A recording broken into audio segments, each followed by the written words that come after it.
Looking for some new podcasts to listen to? Well, Rat Salad Review Network has plenty of shows to choose from.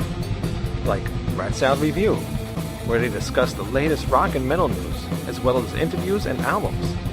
Album versus Album, the King Diamond Podcast, with Wayne Noon, Greg Noggle, and sometimes this guy. Smack 'em a gob! Ralph Viera is also on our network with the Viera Vault. There's also Old Man Metal's Musings, where he discusses heavy metal and beer.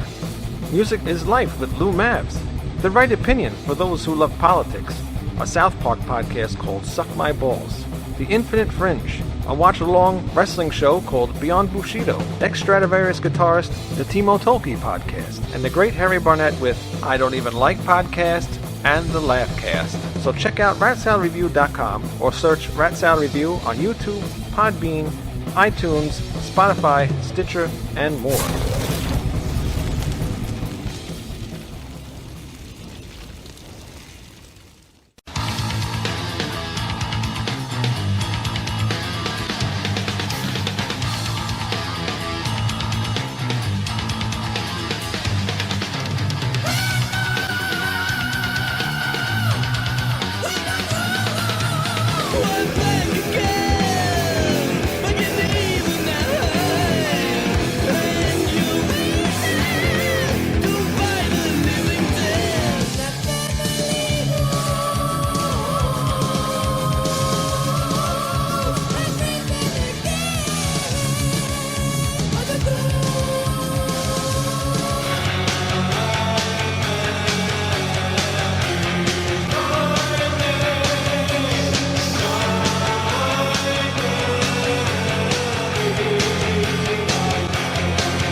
Oh man, this is awesome. This is great. Wayne, thank you again for having me, man. This is great. You're welcome. I feel, you know what? I suck at this. I don't know why. Sometimes I wrote things down and I fucking draw a blank. I'll be and right back. I know this album like the back of my hand, and like I'm just and then I just cut to somebody else. I'd rather just have somebody else explain it. Like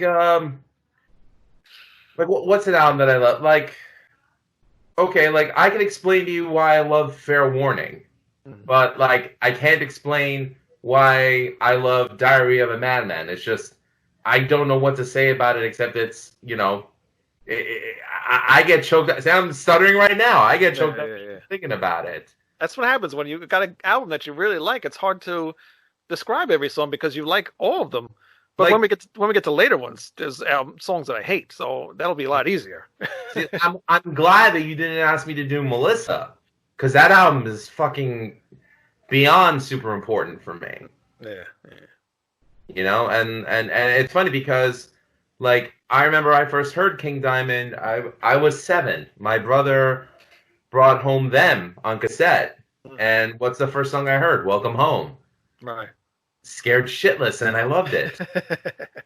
But I never associated that was the singer of Merciful Fate until I heard Garage Inc. And then I went on and bought Melissa. Really? Yeah. It took that long? Mind you, the climate that we were growing up in the 90s. Yeah, but still, I don't know. I figured that out right away. Well, Let me fill my cup. I'll be right back. It was out of sight, out of mind. It was kind of strange to me because you never really, at the time, heard the same vocalist in like 2 bands. So that always kind of threw me off, you know? What other vocalists really sang in 2 bands? I don't, off the top of my head, I didn't know at the time. Right. But, but then I discovered Melissa, and that became like such a freaking important album for me. And, you know, I've seen him once in concert, and you know I hope to see him again because he puts on such an show. You know, it was at Rockstar Man at Jones Beach. Saw him there? Well, the I saw- $25 tickets. I couldn't say no. I saw him at BB King's. I forgot what album was that for. I don't remember. Give me your soul, please. No, I think it was before that. House of God. No, it might have been Abigail too. It's possible. Abigail 2 or Puppet Master. Or maybe it was Puppet Master. I think it was. All right. That's the last time I saw him. Well, other than that Institute show where they only played one song and the album ain't even out yet. My buddy I'm the leprechaun. That's a brutal. Go, Dr. Fuck. That My buddy- movie's brutal, man. My buddy actually saw Ozfest 08 in Texas when King Diamond came out and did Merciful Fate with Metallica. He said that was pretty awesome. Just real quick, since I have this out and Ralph mentioned how brutal it is. Quick story behind this. The reason there was these little giveaway figures and shit like this, and that the Riri and the little kid are such prominent characters in it. It was originally supposed to be a children's horror movie, like Ernest Scared Stupid. But when they sent it into Vidmark, they were like, oh, fuck no, we're hiring you more special effects guys, and you're going to record a bunch of gore scenes for this, and we're going to release it as an adult movie, because we are not listening to the parents because of how that thing looks. I really didn't think that movie was going to be as brutal as it was. I was pretty surprised. I loved it. Oh, me too. Dude, and some of the stupid parts are the best, too. Like when he's fucking riding after him on that tricycle. Yeah. Yeah. And then one of the most ridiculous things ever. I mean, you can say what you want about catchphrases, but when he stabs that cop in the eye with the nightsticks and then runs away saying, fiddle-dee-diddle-dee-dee, a leprechaun is me. That's your murder line. Now I have to watch it. Yeah, that's another movie I've never seen. I saw bits and pieces of it. I never watched the whole thing. Wasn't there a Leprechaun 2? Yeah. And a like 3 and a 4. Oh, fuck. There's 4 parts. I got to catch up. I think it's 5, actually. There's Leprechaun in the Hood. Oh, Yes, There's 6 original movies and 2 remakes. Craig, we were supposed to do a Leprechaun shooting. We just never did that. Yeah, we didn't. I forget why. Because you guys are lazy. That's why. Well, I just found this, so we can do it. That's awesome. If you I guys actually had to send away for this. It was advertised with the video. And I love how those arms are extra long and shit. Yep. He's got little pieces of gold in his hand. Oh, man. Dude. If it can't get any cooler than that, throw some gold in his hand. My mom was so pissed when that thing showed up because when I ordered it COD, so there was no way she couldn't give the mailman the $10. Oh. Then she opens it up and she's like, what the fuck? Greg! You gotta tell her these just Don't don't hang on order to it. anything else COD. If you guys want to check out a really funny horror comedy from the 80s, I suggest a movie called Blood Diner. It's practically like a remake of Blood Feast, but done like 1987 style. Very, very funny. And because it's an 80s film...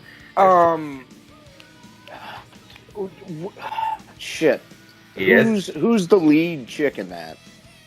Her Oh, name's I mean, there's no name actors in there. I mean, it's a B movie. No. She's in other B movies though. I just can't think of her name, but I've seen her in other movies. I don't know. It's been a long time since I've seen Blood Diner. Well, it's on YouTube, so you can watch it there. Very funny. I believe it's on YouTube. It's a I don't know if you guys ever seen this. It's not a horror movie. It's a dark, dark comedy called Death Row Game Show. Yeah, I've seen that. That movie rules, man. Yeah, it's really, really funny. You know, I won't give none away, but man, it's funniest warped. movies you guys will ever see. It's got nothing to do with horror, but it came out in the 80s. It was based off of a sketch from ABC's Fridays, if anybody even remembers. I love that. Fridays, yeah. Jekyll and Hyde together again. I have it Love on Blu-ray. that movie. I have it on Blu-ray, man. Me too. That movie is godly. 11 shit! his fucking cocaine nail comes out and shit. The best part ever. I'm shopping for you, my love. We'll make the wine of love right here. Not here. What do you think this is, a Kmart? You know what? Actually, talking about this, I think I already know the subject of my next episode. My top 10 favorite trauma movies. Hey, Nice. you know that Thrash or Die is in 2 of them. Yes, Return really? to Nukem High Part 1 and And Return to Nukem High, aka Volume 2. Lloyd, yeah. I donated to the Kickstarter on that. My autographed Ah. Blu-ray finally came in. Awesome. And I Yeah, remember when the intro came on and the title comes up and what's going on comes up, like, it's raw! It's raw! It's raw! yeah, on the first thing you hear in the movie, what's going on? Yes. That's dealing awesome. with Dude, the you're guy- immortalized with Lemmy. Congratulations. Yeah, That's Lemmy awesome. and Ron Jeremy are both in a movie with Thrash or Die. How awesome is that? Ralph. No. Lemmy. Um, Well, no, not Lemmy. Ron Jeremy's in a movie with you. Oh, okay. Lemmy just. I'm in a supersedes movie all with of us. Lemmy. Ralph, what kind of stuff do you like to collect? Because this is something I'd like to send you, knowing that, but all you could ever do is display it. You'd never be able to play You're it. not going to send probably. him the Jamie Gillis human toilet bowl video, are you? No, I'm going to send him my original Betamax cassette of Class of Nukem High Part 1 No way. in the long box. Ah, dude, thank you so much. That'd be awesome. You know, the guy that wrote the original Nuka High, because we did a cover of it, dealing with that guy, you think the guy wrote Stairway to Heaven. He was such a pain in the ass. And in the end, he's like, I don't like your version, but Lloyd likes it. So I guess I'm going to have to do it. And then he calls me, and I didn't answer the phone. I saw it was him. I was like, oh, man, I don't want to talk to this dude. Shit was already okay. He left me this long voicemail going, I want you to listen to this. And he played his answer machine, and Lloyd Kaufman goes, you better sign the fucking papers right now to give us the right to play Thrash or Die's version, you motherfucker. And then he gets back on the phone. He says, you see what you're putting me through? I go, thank God I didn't answer the phone. Guy's a douche. Oh, Ethan Hurt. That's what an fucking awesome. asshole. That guy's a fucking asshole. What? But yeah, you know how he got in the movie. Lloyd Kaufman's personal assistant saw Thrash or Die live, and then Really? and then he sent me an email going, "I just saw your band last night. I loved you guys so much. Would you be willing to be part in the Trauma movie Return to Nukem High?" And I was like, "Yeah." And I know my drummer's the biggest Trauma fan, so I wrote him. I called him. I go, "Dude, check out this email." He's like, "Oh my God!" And then we met Lloyd Kaufman at one of those Comic-Con things. And he signed our poster. You guys are music geniuses. Now, That's did awesome. the Trauma rep see you in Florida, or were you on tour on the East Coast? No, we were in Fort Lauderdale. It was a local show, and he was there. And he didn't come up to me at the show. He wrote me an email after. He wrote at the Thrash or Die email that I saw you guys last night and was wondering if you wouldn't mind writing a song for Return to Nukem High. And then I wrote him back because my drummer said, dude, we should write a song for it and also do the original. So I asked him, hey, would you mind if we do the original version? He's like, yeah, do it. So we did it, and that's when this dude got involved because he needed to give the rights to our version to be on there. And he heard it, and he was horrified. You guys suck. And I'm like, man, your version is so dated and not in that way. I like it, but I like it for the wrong reason. It's fucking terrible, but in a good way. You know what I mean? It's terrible and cheesy. It's a great B movie opening song. But and the way you say, what's going on? And then I come like a demented fucking, like a leprechaun. What's going on? I gotta admit, there's 2 songs on the original soundtrack that I do love. One is Run for Your Life by Stratus, because Clive Burr was the drummer. Oh, wow. And the other one was Angel by GMT, which is Chris Glenn of Alex Harvey and Michael Schenker with Robin McCauley, and that's Phil Taylor on drums. Damn. And Stratus also has Dennis Stratton on lead guitar. No, it's not Dennis Stratton. It was the Knorr brothers from Praying Mantis and Bernie Shaw, who's currently the lead singer in Uriah Heep. Is that who was on the album? That's who's on the original Stratus album, Throwing Shapes. Although later, I know you're talking about because later on, Stratton did play shows as a member of Praying Mantis. And Diano actually came out and played with them. Yeah, that's not what I'm talking about, though. Stratton did something with Burr at one point, but I don't remember what it is now. But, yeah, that was Live at Last, live in Japan. That's a fucking cool album. Oh, yeah, I have the CD, Praying Mantis with Diano and Stratton. Is that what you're talking about? Yeah, I have that. I have that on CD. I saw Dennis Stratton once at a festival in Tampa with Al Atkins on vocals. Really? Wow. Which is pretty rare. By the way, before we go back into the discussion on conspiracy, I don't know how accurate this statement is because I saw it on Wikipedia. KK Downing is on conspiracy? No. Okay, then somebody lied on Wikipedia, but that's what it's there for. All lies. We talked to Pete Black about that, and I can't remember where I don't even know where that came from. Man, but he said no. I think they wanted him maybe to be on it. They wanted him to be on it, and I think he said both bands were recording like in studios that were close to each other, or in. Well, it's Sangaritas who produced Conspiracy, and a year later he produced Painkiller. So yeah, I think that's where the connection probably would have been if it's true that Downing was on it. But that's why I thought I'd ask before we go into the next side. No, he wasn't actually on it, but we did talk to Pete about it in the interview. It's just been a while since we did it. I can't remember what he said. You'll have to watch the show, Lou. I will, because I'm on it. That's right. All right. Welcome to This Broadcast Belongs to Them. I said it right in the first try. Wow. Welcome, everybody.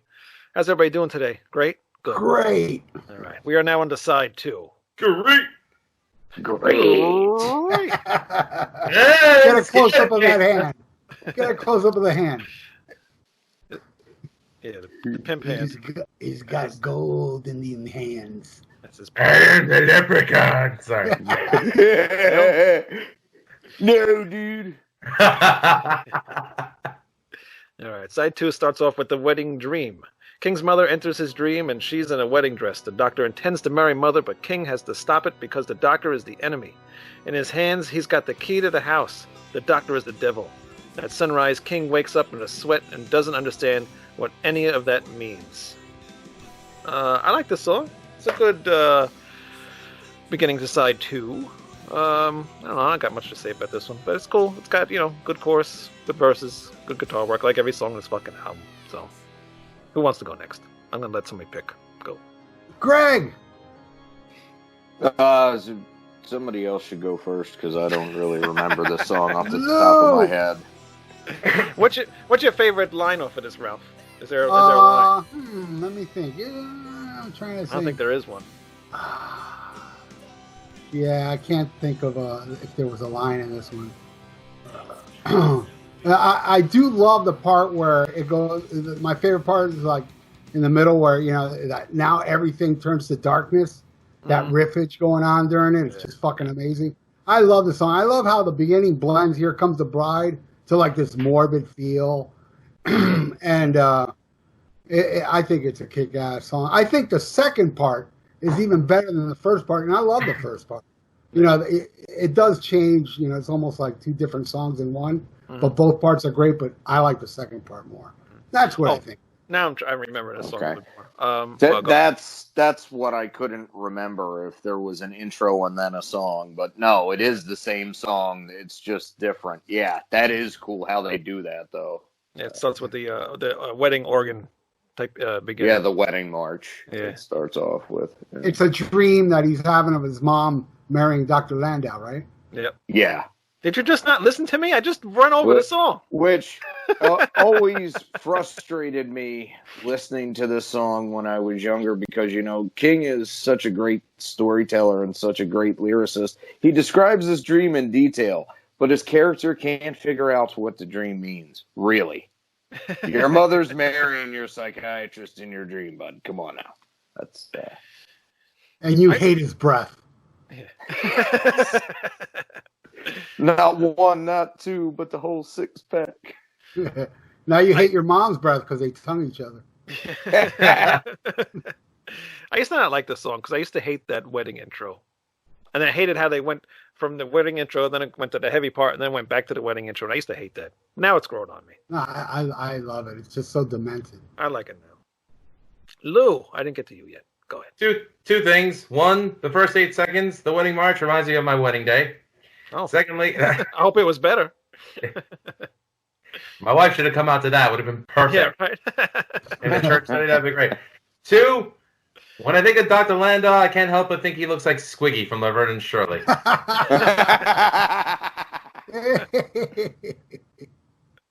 But other than that, great song, great staccato riffing, and just again, it's this is where I really started to praise the rhythm section of Hal Patino and Mickey D. I was just something about the rhythm in this song as I was listening to the album that just really made me take notice. I was like, God damn, it's a tight rhythm section. And that's not taking away anything from the first side. It's just, I don't know, just something just woke in me, and it's just good shit, So yeah. A lot of great guitar stuff on this album. Even with just Pete Black and Andy LaRocque, they were really a great team. Yeah. King knows how to pick the guitarists. Yeah. It's funny you say Squiggy, Lou, because I always imagine Dr. Landau looking like Terry O'Quinn in The Stepfather. The Stepfather? Okay. Yeah. He seems like he'd be super 80s looking in psychiatristry like that. Possibly. Yeah. But these villains, I just can't help but think. And balding. Because it's 80s. Hey. I didn't say the bald statement. That was correct. Well, it fits if you think about what he looked like in the movie, though. I don't know. I've never seen the movie. I'm terrible at never movies. seen When you The guys bring up Stepfather? movies, no. I haven't either, so I should watch that one too. Wow, really? You would really like the first one, Ralph. That's Okay, a I'll great check it out. movie. I've been renting off Netflix, because of this whole shutdown. Make sure bullshit. you watch the one from 1987. Yeah, not the one okay, from gotta fucking make sure it's the 2009. What is it, like a horror movie? Yeah, slasher Okay. movie. All right, cool. I'll check it out. Interesting. Hope it's on Netflix. If not, I have my means. I know it's on Prime, but I'm not sure if it's on Netflix. Yeah, but I rent off Netflix. I actually rent movies from it. So Okay. Hopefully it's there. You don't pay for I a also have subscription? Netflix where I can watch. Oh, okay. I do both. Amon belongs to them. King's mother returns to the house. She brought the doctor. King's mother returns to the house. She brought the doctor, but King would not allow him in the house because it belonged to Amon. King tells his mother he's seen Missy in the house, and all of a sudden his mother injects him with needles, and King pulls it down. I got a story. 1990, I got introduced to a friend of mine in school told me to check out the Eye. I was just getting into heavy metal, so I wasn't really sure what I was doing. I got the Eye, and I'm like, all right, it's okay, but his voice is like really pitchy, and it's just weird. The drums are weird, just all electronic. I don't know, it's okay. It eventually grew on me. So then I was like, all right, well now I like it. Now I gotta go backwards and get what other albums are out. I pick up Conspiracy. I like it, but I'm also at the time, since I'm just getting into metal, the whole Devil thing. And I was young, I was probably 9, 10 years old or whatever. So I wasn't sure about music about the devil, and especially one of my mother's friends was very religious, and she saw like Guns N' Roses had that album cover with the skulls on it and everything, and then with these albums with especially the Eye on the back cover where it's got the burning witch, and she sees all those things, she's like, this is all devil stuff, and maybe you shouldn't be listening to this kind of stuff. So that kind of put all the things in my head, So I'm listening to Conspiracy. And the song before the Wedding Dream, he starts talking about Dr. Landau as the devil, and I'm like, the devil? Oh man, what the hell am I? What am I listening to here? So then I get to this song. I guess young Wayne hadn't heard of a metaphor at that point. No, it was young, 10 years old. What do I know? That's what he metaphor. So I get to this song, and at the end of the song, he starts saying, "Oh, I feel the needles piercing my skin." So, for some reason, I don't know why, it freaked the shit out of me. I took the cassette, I ripped it out of the cassette player, and I tore it apart, and I tore all the pieces apart, and I broke the cassette in half. I took the booklet, and I broke the booklet and everything, and I threw the whole thing out. How many Hail Marys, Wayne? Congratulations, Wayne. You're not going to hell now. I'm not going to hell. I'm still here. Nothing's going to happen. God forgives you now for listening to King Diamond.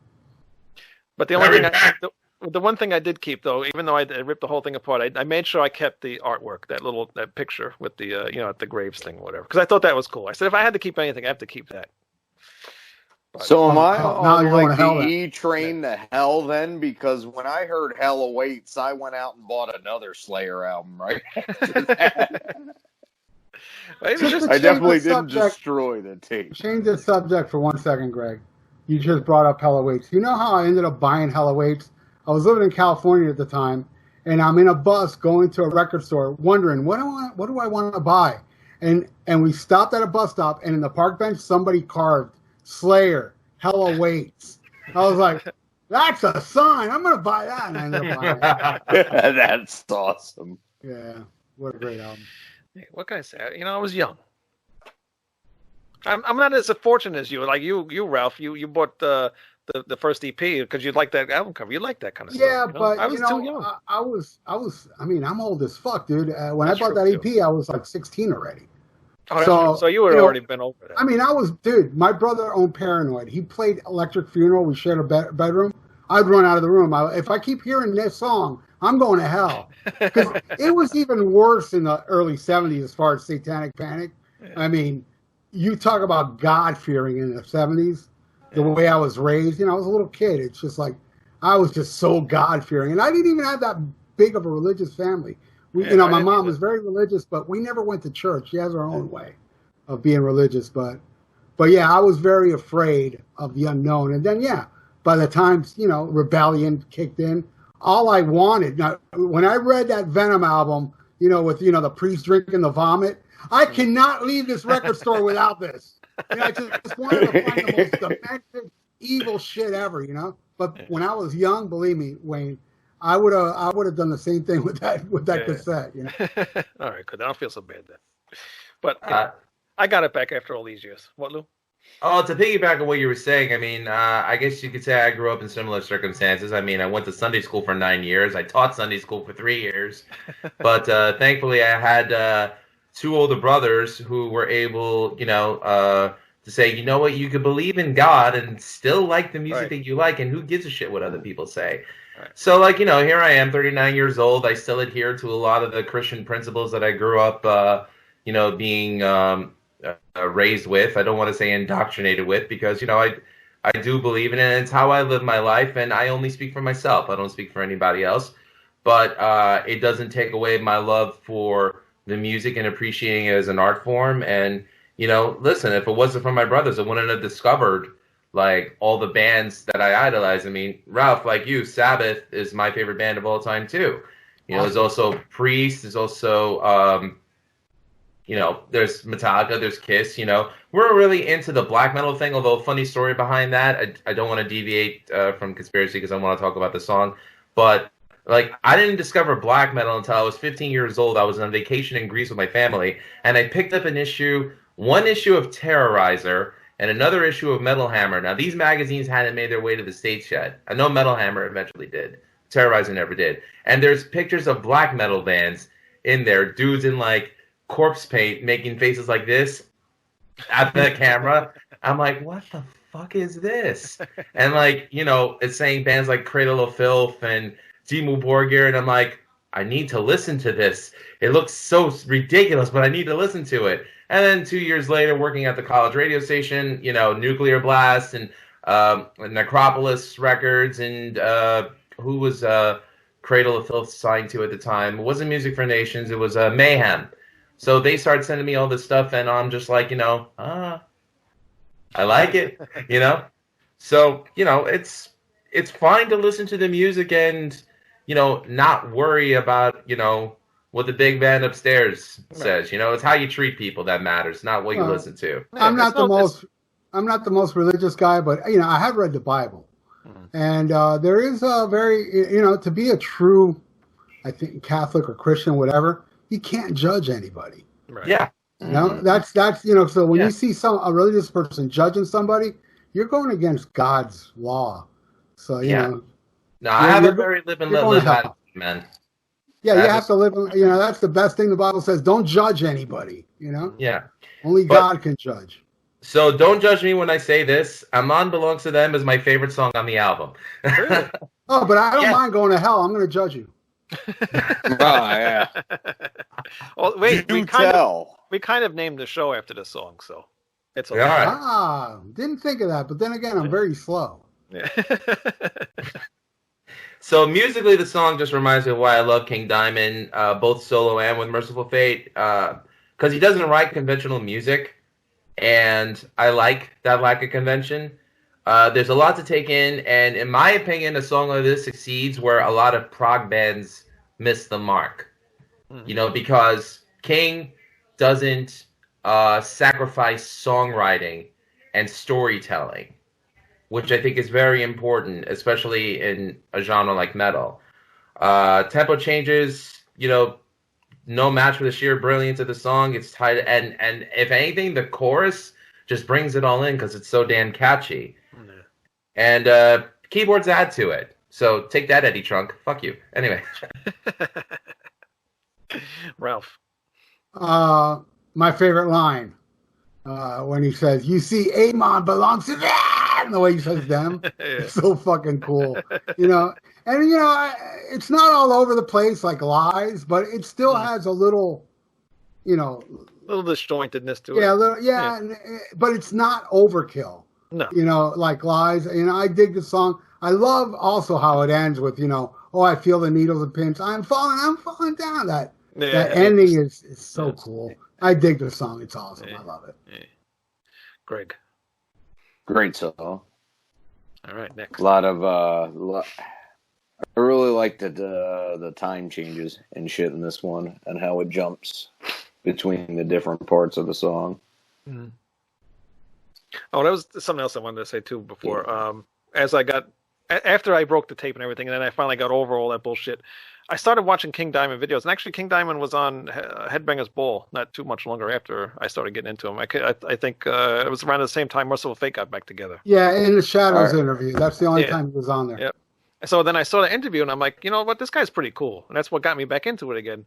And also his philosophy on like pretty much life. And I know he's like a Satanist, but LaVeyan Satanist, more as a philosophy than a religion. Right. So once I heard him like kind of talk about that, and then it made me feel more, I don't even know the word, but at peace with his. I guess, yeah, at peace with the way he writes and what he writes about and stuff like that, and you know, nothing's going to happen to you just listening to whatever, but. That's what made me get back into King Diamond, just seeing what he believes in, and I kind of go that same route as well. You know, I'm not a Satanist or anything, but I kind of believe in that same kind of ideology. I also want to clarify because I know there's going to be some King Diamond people saying, "Oh, he's been on Headbangers Ball more than that," but that was the only time he was interviewed on Headbangers Ball. He was there he hosted during Abigail and them. Mm-hmm. And during the Abigail one, he's like, "Mary had a little lamb. I got a scary tale to tell you." I'm King Diamond here hosting on the Headbangers Ball, and I got a nasty little story to read to you. Listen carefully. Mary had a little lamb. Its fleece was white as snow. And everywhere that Mary went, the lamb was sure to go. And we got more videos coming up now. Faster Pussycat, Def Leppard, and Motorhead. It's probably also on the British Headbangers Ball with Vanessa Warwick a lot because and the Spanish one during Into the Unknown. I gotta ask though, did anybody was this the album that he did an interview with Joe Franklin? No, that was Abigail. That was Abigail. And, yeah, I'll tell you the craziest thing. I was home flipping the channels, and all of a sudden I see King Diamond, and I hear in the background Arrival. I'm like, whoa, because this was before the Family Ghost interview. I grabbed the videotape, I put it in, and I got like the last half of it. But still, it was like historic, going, goddamn, King Diamond on TV. Then soon after they did. Nonetheless. Yeah, from Joe Franklin of all people. And Joe Franklin was he had like God damn it. yeah, it was like some weird fucking cable show type thing. But I was on Channel 9 or something in New York, which is part of my cable system. But yeah, that was during the Abigail era, actually. Yeah. Thanks for clarifying. Good thing to bring that up now. I could have added it to the last video with Abigail. And now on YouTube, the full version's there. I've lived forever with half that interview. Yeah. And then you see like there's the old man sitting next to him, and Joe Franklin's like, he's an interesting character, isn't he? The guy's like perplexed, going, yeah, he's good. And they're both going, what the fuck did I just hear? He sings like a canary. I'm sure he was thinking, next we get into Something Wicked. It's just I guess it's kind of an instrumental. It's not really, doesn't really do anything. It just leads into the next song. Not like the other instrumentals. It's an eerie instrumental. I think it fits the story. It's got like this classical elements, creepy keyboard, and like that volume knob on the guitar making the sound like violins, or maybe it is violins. I'm not sure, but violin guitars. I thought I dig it for what it is. I thought he was doing the same thing Eddie was doing on Cathedral with the volume knob. Yeah, that's what I was thinking too. Yeah. Yeah. Giving it that, but it also has a violin sound, Mm-hmm. I think there is actual violins, and what he does with the knobs sounds like violins. So I think they combine both, I believe. Then we get to pretty much the final song on the album, Victimized. Later in the day, Mother and the doctor went away and left King lying on the floor. They headed for a local church where they met Samael. The doctor asked Samael if he knew King, the loony one, on the hill. Samael remembered and believed everything the doctor told him, and he thought King was the devil himself, or an evil demon. So they had to go and do what must be done, with a crucifix in his hand. I really like this song. It's a great, since it's the only last song with lyrics to it, it's a really great song with the chorus, great melodies, great riffs, drums, just all around, just an awesome song. A great way to end the album for me. Yeah, it starts with a riff that would make Tony Iommi proud, man. That musical, that riff is so good, and it's got some impressive changes, and like that other song was saying, I like the second half more of this song, where he's like, when right when he starts, like, the second time he says, conspiracy, I've been victimized again, conspiracy, from then on, that's my favorite part of the song. Nice. It's awesome. Yeah, love it. Greg? I agree. The second half of the song and the cremation is just fucking great. Yeah.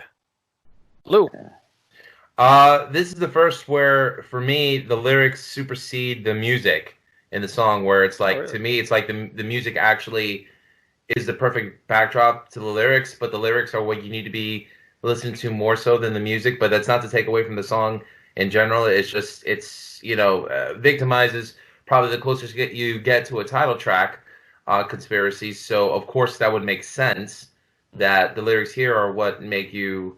what makes it stand out more so than the music. But again, not taking anything away from it. It's just, that's just how it is in my opinion. But still, chilling and awesome and worthy to be on this album and telling the continuing story of them. Yeah. I'm surprised you don't have a favorite line in this song, Ralph. I like the, I'm being victimized again, victimized, that part. Yes, I like that. I was going to say if you like that I one. know. What's interesting is I kind of am the opposite of Lou here. I think the riffs in the song are actually more interesting than the lyrics to this one. Really? Not that I dislike any of it, but yeah. I definitely like Victimized a little bit better musically than I'm telling you, that opening riff is fucking god. Yeah, that's cool. That's cool though. Yeah. Cremation. Instrumental all the way through. King says at the end of it, "Whenever the dark is near, I will return from the grave to haunt you, God-forsaken whore." Did we talk about Let It Be Done? No, we did not. Whoops, we did not. Whoops, hold on. Let me That's rewind. what I'm here for. Sorry. Neither a song nor an instrumental, but an interlude. You know what? I went past interlude. Next we get to Let It Be Done. This song fucking creeped me out too. This was also another reason why I ripped this fucking cassette up, because this just scared the living shit out of me.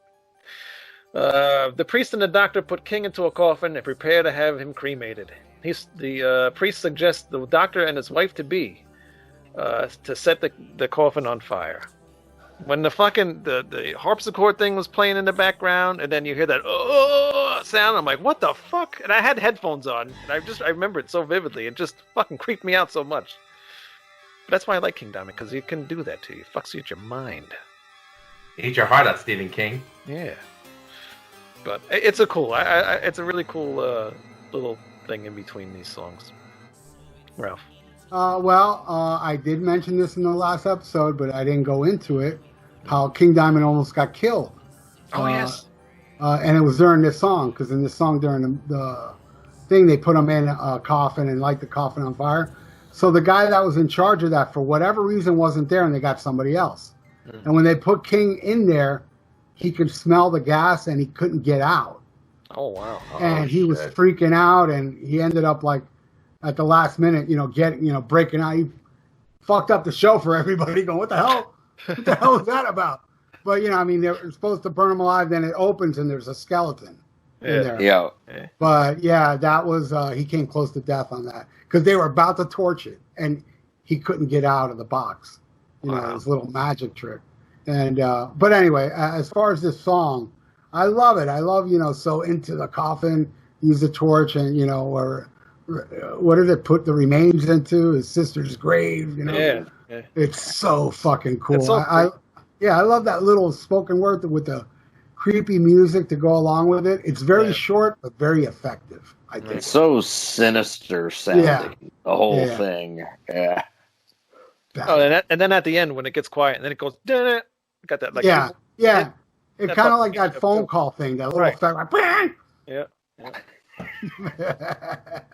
Lou? Didn't really have much to say about it. I mean, it's not a song or an instrumental, an interlude. Gregory.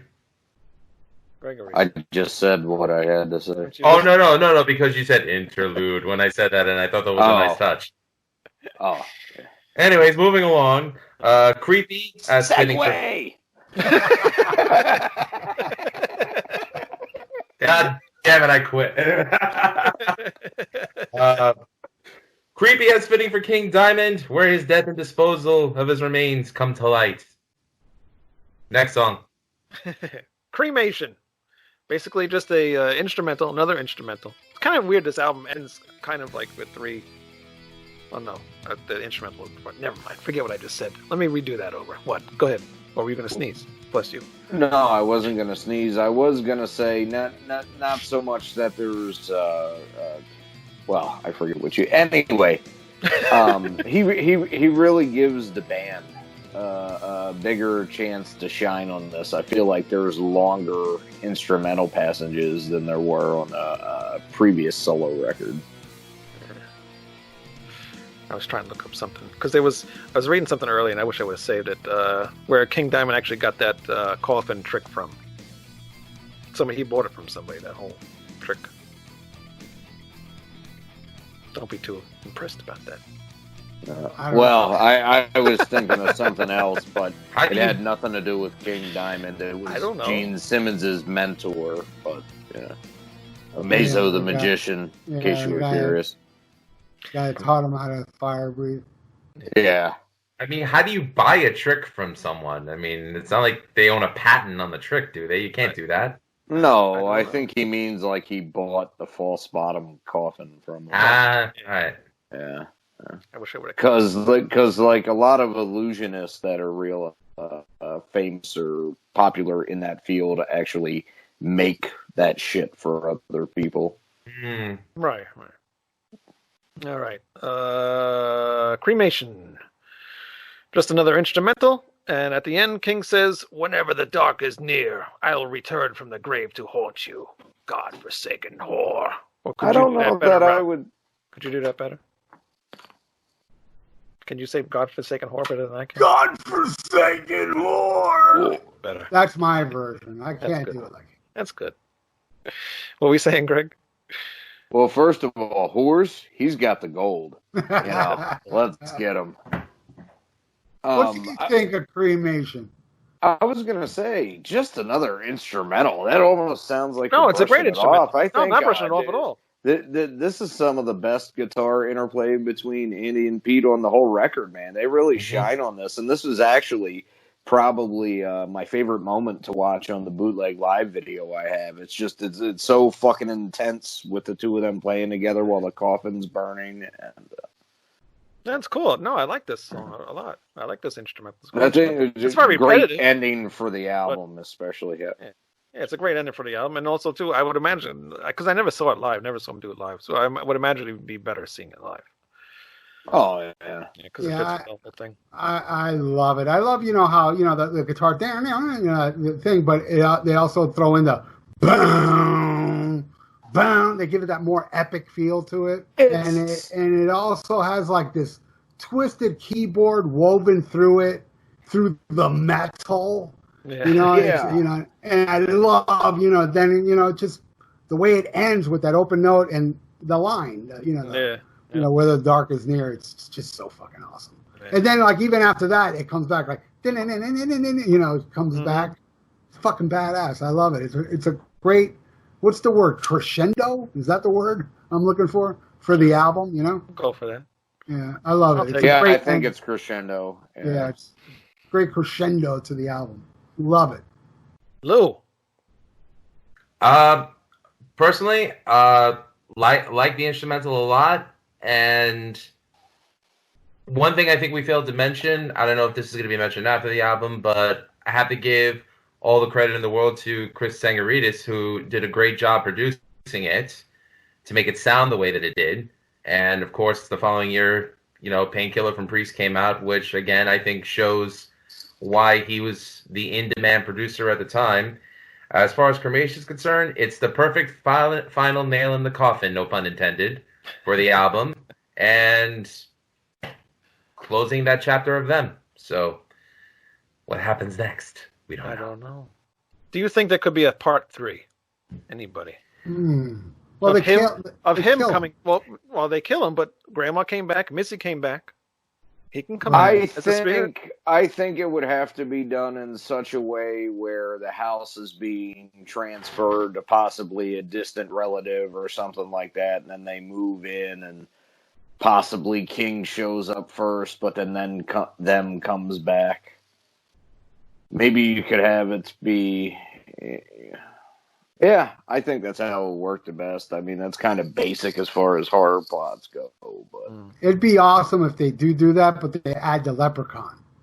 Yes. The last thing Landau sees before he dies. Leprechaun comes in and just fucks up them. And owns the house. That's how it should end. Yep. And the ending line of the movie would be, there once was a man from Madras who had big balls made of fine brass, and in stormy weather they both clanked together and sparks flew out of his ass. Awesome. Right now I want to see a King Diamond Leprechaun death match. Whoever drowns in the pot of gold first loses. All right, Lou, you want to tell people where they can listen to your show whenever you record them? Yes. So my podcast, Music is Life with Lou Mavs, it's out whenever I damn well feel like, but you can always hear it first on the Rat Style Review Network. And thank you again to Wayne for providing the platform for all of us to, well, do our thing. Sorry to inform you, it's going to be your last episode. Okay, I quit. You are fired. No, you're not. I heard him say quit first. The leprechaun's going to use his one-time veto power to save Lou. By the way, my leprechaun lifeline. I've got something for you, Wayne. It's made fresh daily, every day at 9 o'clock. You can keep it in a crock. It comes from my shillelagh. That's right. Lou's episode is going to be replaced by the Shamrock episode with the leprechaun. And Ralph Viera, where can we find you? Viera Vault, and by the way, Wayne, I quit. See, I didn't get you the part. Damn it. Two of you. Viera Vault on Spreaker, here on Rap Salad Reviews, YouTube, and Apple Music. The Almost Human YouTube channel. It's Almost Human 56. You always forget the 56. I took off the 56. You took off the 56. Yeah, okay. yeah. Where you been, Wayne? He never told me. Ralph doesn't always tell me everything. No, I keep him in the dark.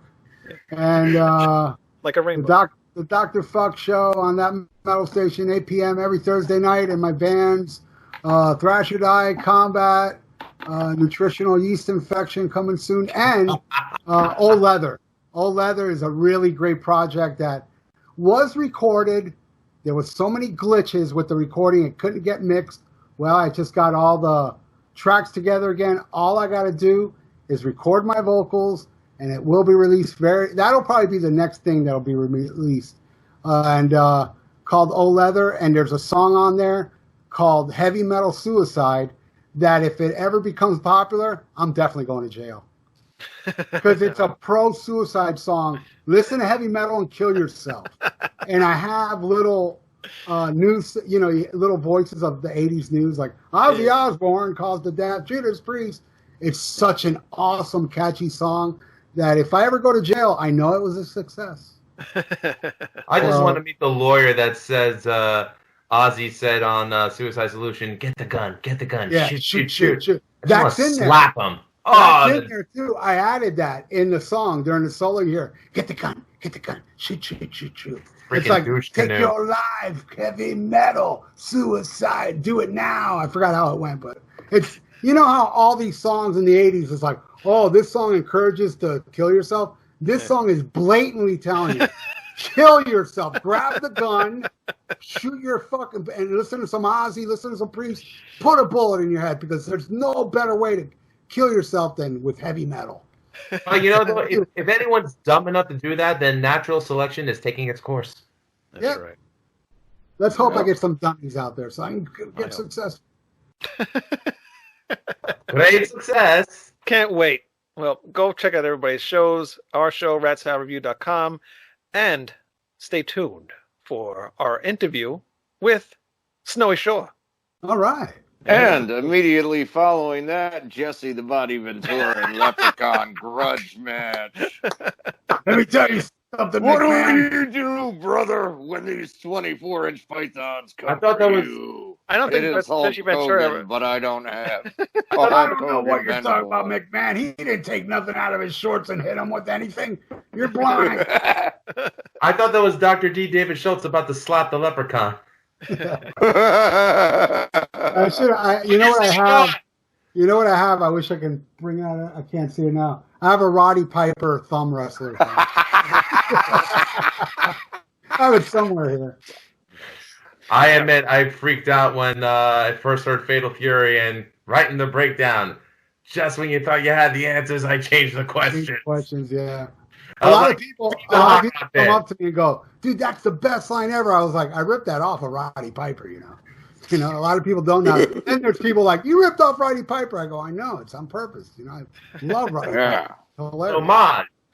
That's right. Yeah, it's a homage. And he was still alive when I recorded that. So Yeah. because I know, because he died, I did it. I love Roddy. Of course. All right. Go check out Best Snowy guy Shore. ever. We'll see you guys next week. Yes, he was. Smack him a gob. And you don't throw rocks at a guy with a machine gun. That's right. Bye. No, but you can throw them at bums. Have fun, kids. Are you familiar with, of course you are, Pledge Music, right? Oh, we were. They're kind of out of business. Yeah, but that's what I heard. I mean, in the beginning it was like people were very suspicious about, this is just for unsigned crappy bands. Then you had Megadeth and Queensryche and all that doing that, which vouched for that being a good forum, basically. And once they got a little bit, trustworthy, whatever you want to say, then they started to rip off people. People reached their goal within the set time and all that, but they never paid it to the bands. And who gets to take the heat for it? It's the bands, of course. Oh, you fuckers, you didn't send us to see this. It's not us, so. Oh, man. Yeah, that sucks.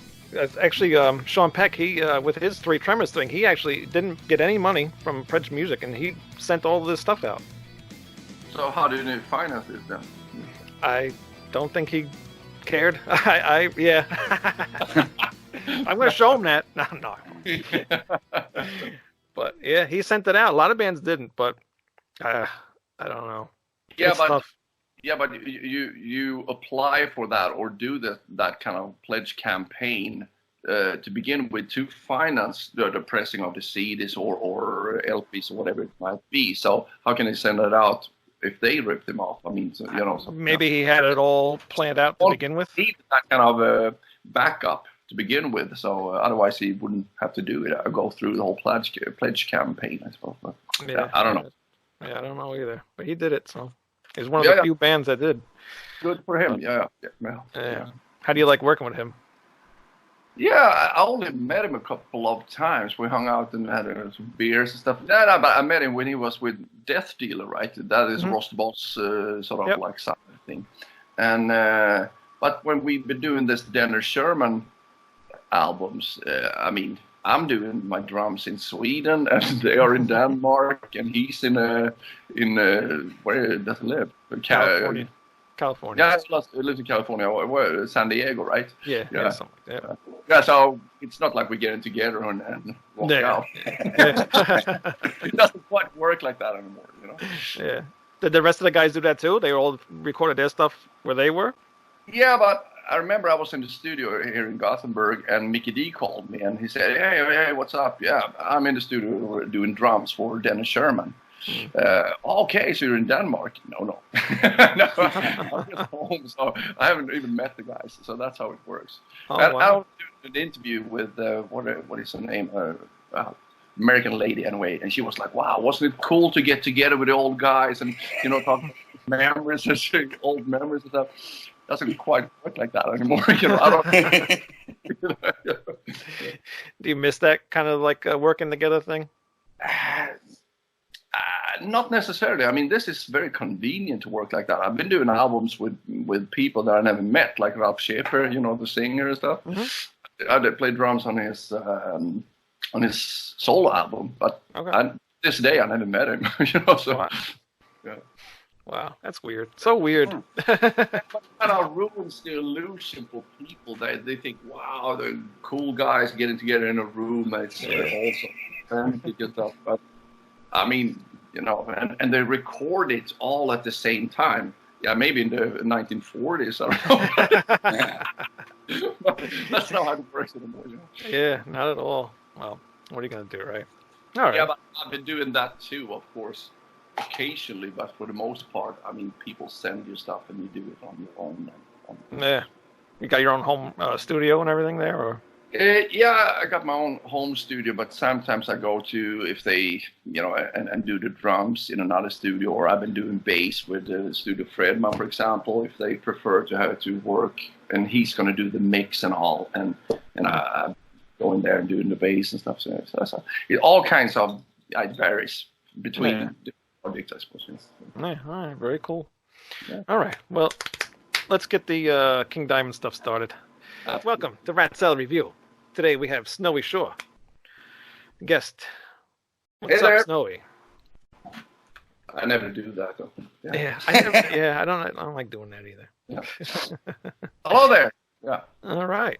So you were involved with Merciful Fate and King Diamond, both projects at one point, and you started. Well, actually, how did you? What got you into King Diamond's music? Like, what were maybe your favorite song that got you into him, or? It actually started when maybe in 82, 83, maybe. Me and my best buddy Charlie was a guitar player, and I played the drums. And when you're like that age and metal was kind of new and all that, you were like a sponge and open for everything and listening to everything. And I was trying to find the heaviest shit I could find. Right. And it was maybe Anvil or Manowar or Riot or whatever it was. Like you were into the more underground bands, not just Saxon and Iron Maiden and all that. So anyway, I stumbled onto this Metal Massacre compilation metal album of up-and-coming bands, and it was Metal Blade Records. I didn't know that then, but there were a lot of unheard of new bands, and it was an American record, so there was a lot of whatever it was. Lizzie Borden, for example, was there, and I think and there was a lot of screams from the grave from Abattoir and all those bands who heard about after that. But when I listened to that album, I really liked one specific song, and it was that kind of shit. You know, so it was like, wow, this is a really catchy song. And I just assumed they were Americans, of course. And back then, way before internet and all that, you couldn't get that kind of information. So I read in a Swedish magazine like a year after or something about that band who had this song Black Funeral with a band called Merciful Fate. I had no clue who they were. But then I saw the pictures of King Diamond, who had like those dolls filled with pig intestines and a real like a cross out of human bones and all that, like a Alice Cooper times 10, you know, like a on steroids, like that. Yeah. Wow! And it says that he was from Denmark. They were from Denmark, our neighborhood country. So like, wow, that's really impressive. And I thought he's Satanist and all that shit. What the fuck is that?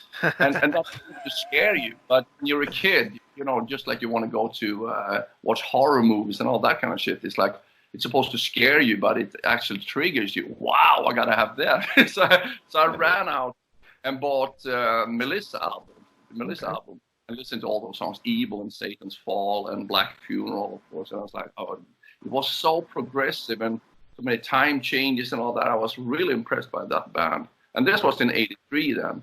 So me and my buddy Charlie, we picked out, like, tried to learn that song Black Funeral in the rehearsal room.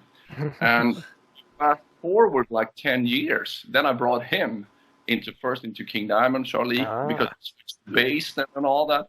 And then later on I brought him into to Merciful Fate as well. Hold on. Shut up, Bob!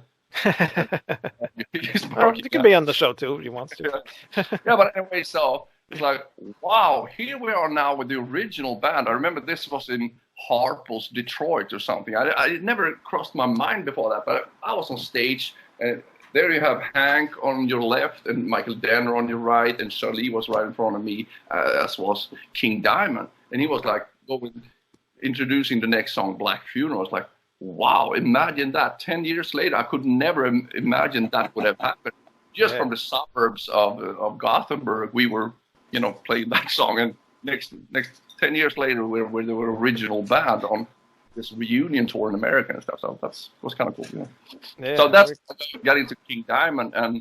And a couple of years later, you saw Mickey D. I mean, I knew him from when I was 13 years old.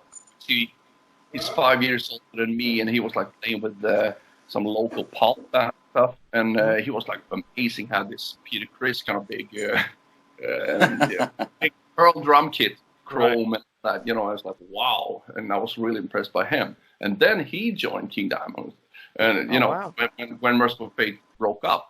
Yeah. And also, you know him way before he joined then. Okay, cool. Yeah. From when I was a kid, when I first started out playing drums and all that. So anyway, so he joined the new version of Merciful Fate, which was called King Diamond Solo Project, basically, or that was the band name. Yeah. And he also brought in Andy LaRock, who I know sort of vaguely from the same city and all that. So that was a Swedish connection there somehow, you know, because I used to joke about that. They ran out of good Danish musicians.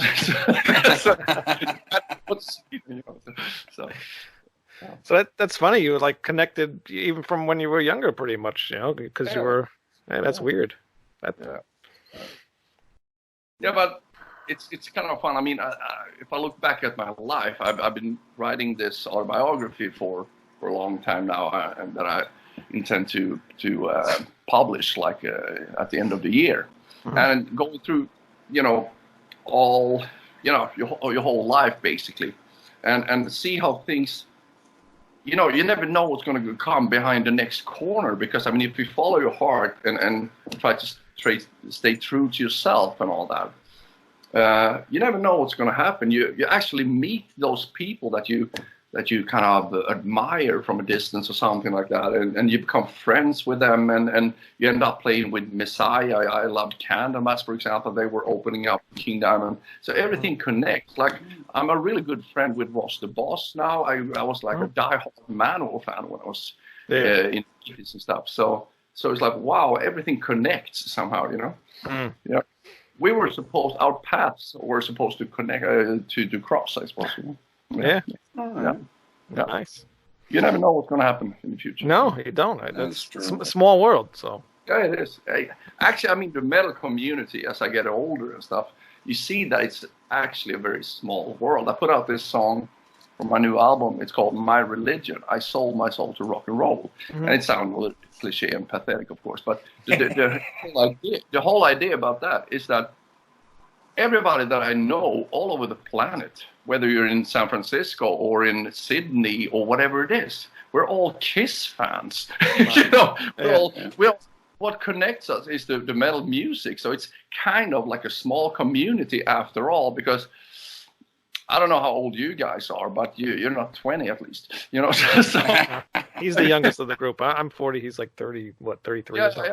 Yeah, but I mean, it's I can see that there's a lot of guys, let's say older guys. I mean, we grew up with this kind of thing, and it has sort of influenced our whole beings, our lives, and our paths in life. So we have all that kind of thing together. I mean, what connects us is the music, of course, you know, which also put us on the same page, pretty much, you know, because then we have everything for free. If you look back at it, you pretty much have the same background growing up. Like, wow, I also got into that band, and wow, that got me into this, and blah blah blah. You know, so it is a small world. I mean, I'm such an atheist, and I criticize religion, but when I come to think of it, metal is our religion. Actually, you know? Yeah, pretty much. That's how I kind of. True. Yeah.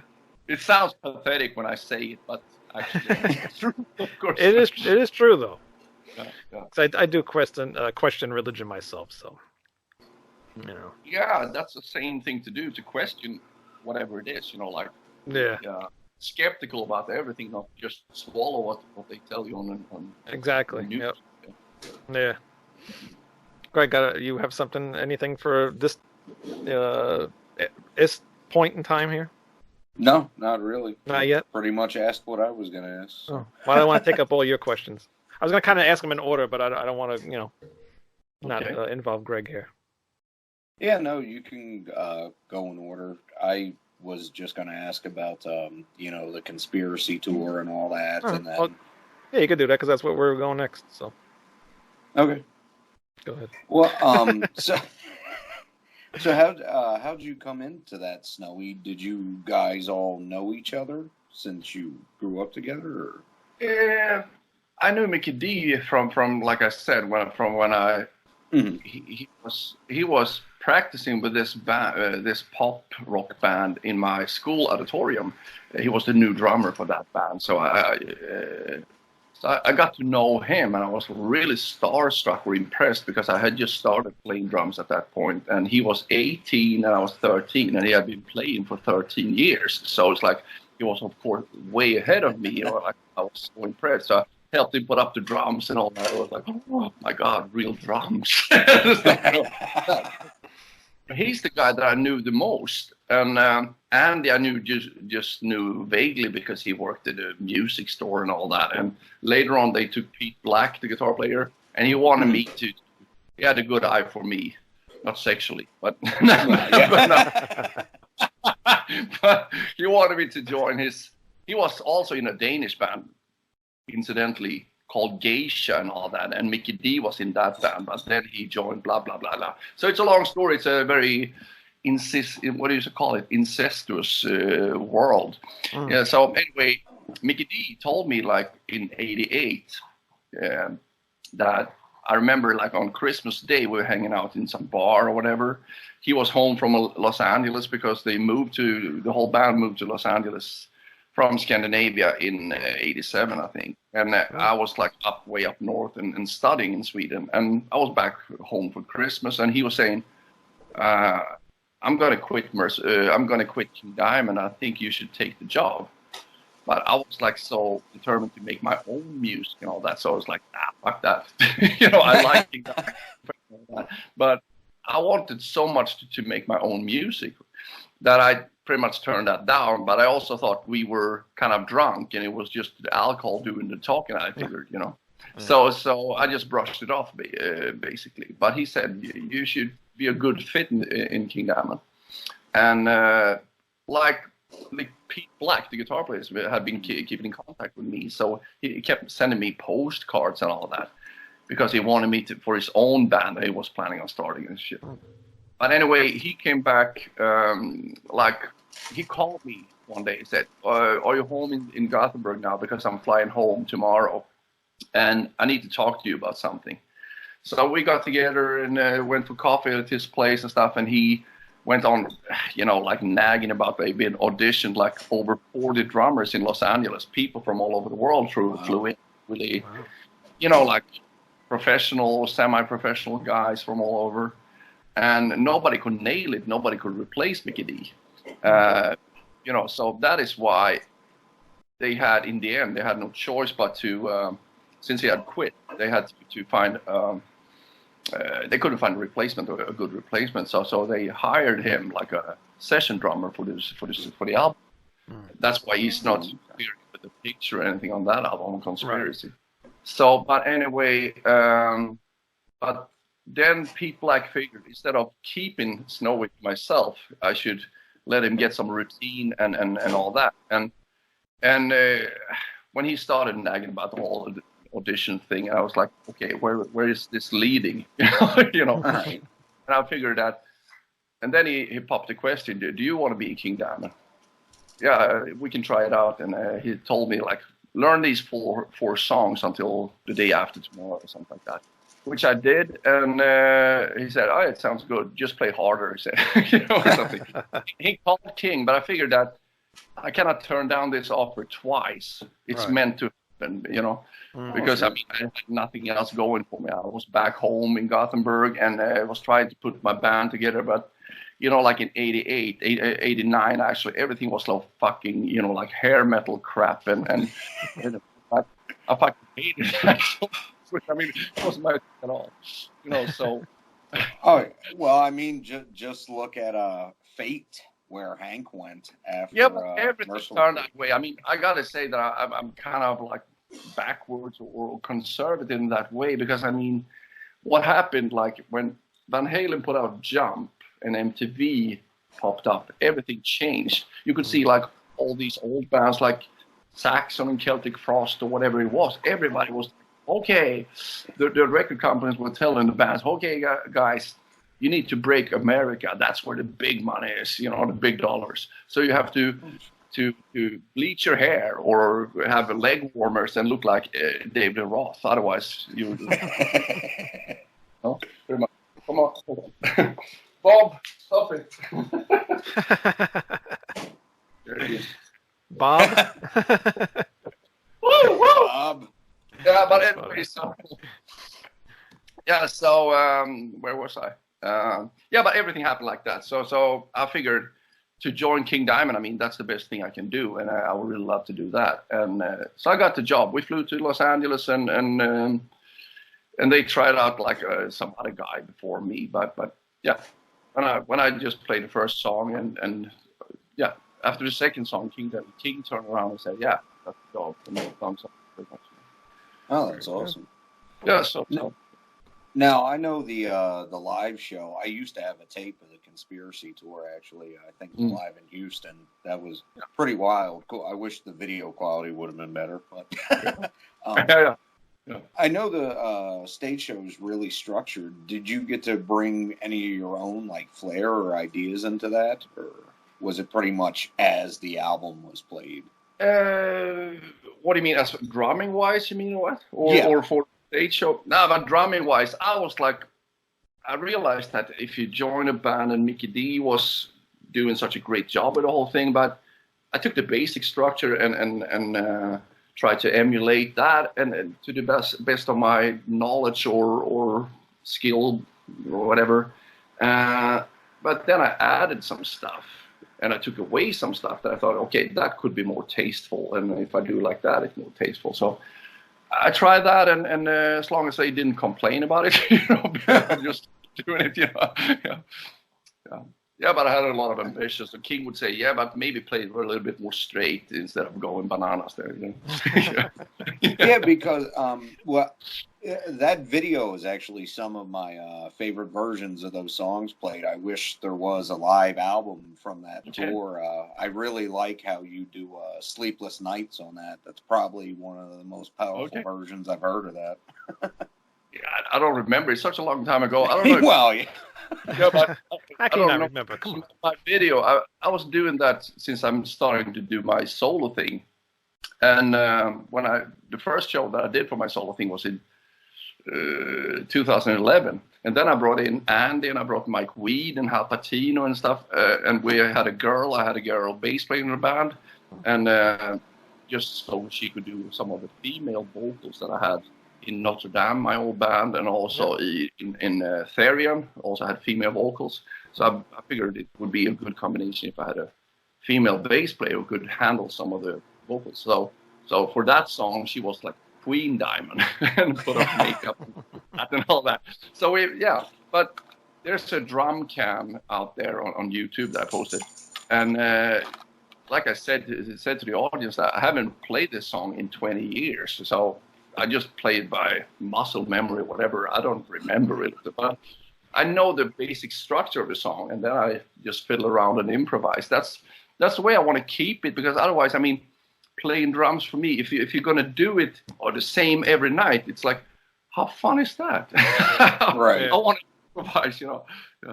But maybe I do it a little bit over the top sometimes, because what happens there and then, like, okay, I'm just fucking it up, But, it's got to be a little bit of fun, because I mean, to just repeat, to do the same kind of things all the time, it gets kind of boring, Right. It's just having sex, like, okay, should we do that one today? Just go with the flow, or just follow your heart, or whatever. Yeah. That's what I like about your playing, because you don't stick to what was already done. You add your own thing to it. Yeah, thank you. I hope. That's what I like. But cool. There's also another thing about that I want to keep it sort of a bit open. So I learned, I memorized the basic structure of the songs, and then I do whatever impromptu, spontaneous things there. It's also because I can't memorize that much, especially nowadays. I mean, I don't. No, it's fun to do. I mean, I want to play fucking jazz and just improvise and jam. That's the best thing I know. And it's not like, okay, let's jam. We play Breaking the Law. Yeah, but that's we're going to do it just like it is on the album. Then it's kind of just plain and kind of boring, Yeah, but improvise a little bit, Yeah. You could totally grab something like Satan's Fall and improvise some jazz into that, though. That'd be pretty neat, actually. I've never done that song, though. But I mean, what I've been doing with my solo band to begin with, I was like doing, because this is the story behind and leading up to that, doing that. I was with Dimmy Borgir playing bass and singing, like the clean vocals, whatever you call it. But for various reasons, that didn't work out with the manager and all that. We didn't get along. So I quit and got back to Therion when I was like the singer, one of the singers. And I got back on that. And we did 3 months in Europe, like in a lot of, since the Soviet Union, the Iron Curtain came down, sort of, everything opened up. So there's a lot of countries that I basically never haven't heard of even. And when we visited those places and played in those cities, and people came up to me, hey, you should get back with Memento Mori again. I love what you do with Therion, but why don't you make a new Ill Will album or Damn and stuff like that? It's like, I kept hearing that every day. Like, wow, Dream Evil is not half as good without you and stuff, so you should go back to that.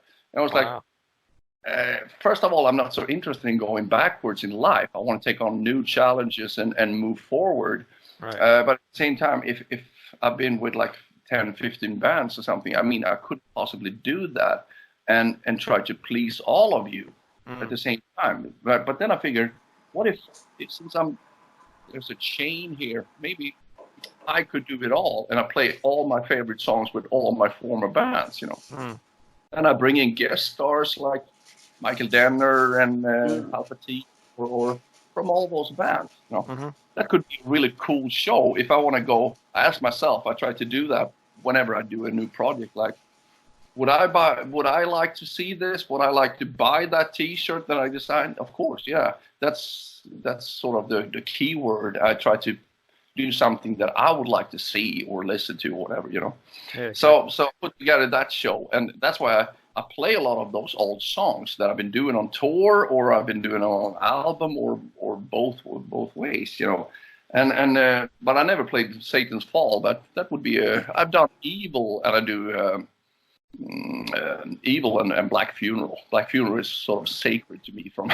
Right. Oh yeah, definitely. Got into the band and all that, And I've been playing that with Therion, with Messiah from Cannabis and all that on vocals, like guest vocals. So it's a lot of incestuous bullshit going on with all of those bands, People have, from the outside, like my wife, okay, but what was Merciful Fate and what was King Diamond? Okay, it was blah, blah, blah, like this. And then it's kind of complicated, Yeah, you are complicated to follow. You like you said, you were in Dimmu for like due to the album. Then the album was released, and you left, and then you went back to Therion, and then you're all over the place. Yeah, that's also why I decided to do my solo thing, because I can quit any band, but I cannot quit my own band with my own name. Good idea. That's true. Unless I quit music completely, of course. But do you ever think of that? Every day. Yeah. But honestly, I mean, nowadays things are so fucked up that I have a hard time motivating myself, because my album, my latest album, I produced it, I play everything, and I sing everything, and I released it on my own record label and all that. It got like stellar or astonishing reviews all over the world, 10 out of 10, 9 out of 10. Oh, wow. And then I got like nominations, 5 of them around the world, in France and US and Canada, all that. Album of the year 2018. Wow. But still, I wonder, where the fuck is the money? Very true. Those offers to play those big festivals and do like support tours to Rolling Stones or whatever. I find it a little bit difficult. I turned 50, and you reach a sort of like a crossroads in life where you start to reflect on your past and all that, and where do I go from here? How can I motivate myself to make the next album? Because it takes a tremendous effort and sacrifice to do it all by yourself. It's not like I'm playing the bass. I'm doing everything. I'm in charge of everything. It's such a tremendous effort on you, and so how can I motivate myself to go on and do that? And so I think it's healthy to now.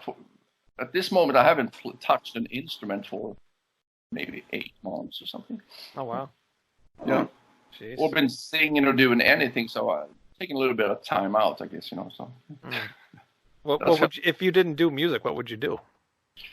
Actually, I'm mostly interested in creating something, so I've been writing my book, like everything. That's sort of creative, and I like to draw and design stuff, and to me, I mean, you're supposed to say that, to be in the studio, that's just necessary evil, because then you have a brand new album to go out there and meet the audience. That sounds very, very nice and all that. But to me, I mean, the biggest pleasure I get is from sitting home, coming up with those songs and creating those small worlds in my head. Then I try to realize my vision that I have. That is... And wow, we should have those cool things on stage, and it should be like that. That's my absolute biggest passion, I gotta say. Cool. Yeah, because I would imagine, like, since you do it all yourself, then it's kind of hard on you too to find musicians to go out on the road with. Yeah, but luckily, I mean, you know enough people, but Yeah, but it's kind of complicated. Like I mentioned, when I first started to do my solo thing there, it was really tricky because you got to have people who are competent to, for instance, for the most part, I was like singing and playing guitar, maybe a little bit of bass and a little bit of drums. But for the most part, I was fronting my band doing the main vocals. And the biggest problem was like you got to find someone who can do book of heavy metal like groovy and sort of laid back in a basic kind of way, and also do the ill will stuff where it's like those kind of things, and to be good with the double kicks and all that. And that is like asking for a lot, because it stretches from glam rock to black metal, Right. And Yeah. everybody's that versatile or so it was kind of complicated. Also, but for me as well to do vocals in different styles. I mean, if I'm going to do a King song, I cannot sing "Oh Hail Satan." It's got to be you got to recognize the song, of course. Right. Yeah. You could though. I like how your vocals are. You're good at the vocals. What is your favorite thing to do? Since you're multi talented, what's your favorite thing to do? A lot of people ask me that, but I mean, originally I'm a drummer, but for some strange reason I picked that instrument, but I was also the band leader or the driven, pushy guy. And a couple of years down the road, I realized that this is not the optimal instrument if you're going to be, like I said, I had to walk around the drums or sit there and hum the riffs and all that. So that's why I picked up pretty early on not to be a good guitar player or anything like that. I just wanted to write the songs, So for me, but when I joined Therion, that was the first time really that I was out touring as a singer and a frontman. And that is something that you should probably start doing when you're 16 or something. Right. but I was 39, So to learn that kind of thing, to be a good frontman of a band, I mean, that's a tough thing. I mean, some people have it natural and I don't, So, okay, now I'm supposed to talk with the people here in a cool way, Because, I mean, that was also a big challenge for me and it was cool. I like that. Yeah, but there's a weird connection between drummers and singers. It's like either you want to be, okay, you're the guy in the background, but you get sick of it. I want to be in the front, like Dave Grohl, like Nicky Anderson, Entombed. Like a lot of guys, Bon Scott was originally a drummer. Iggy Pop was originally a drummer. A lot of those guys, oh, fuck that shit, I want to be in the front, Exactly. Actually, King Fally is the drummer and the vocalist, right? Yeah. Right. Well, he switched to just doing vocals about 10 years ago. Who did that? Yeah, originally King Fally from Yeah. Deceased. Yeah. Which he used to play some crazy shit and sing at the same time. It's wild. I've only done it a few times. I mean, like for my first show, I was like doing Eye of the Witch and singing with a headset, and it's like a bit complicated because I'm waving my arms so much when I'm playing. It's not ideal to have a microphone in front of you there, Well, that was a good segue. Eye of the Witch. We are now onto the Eye.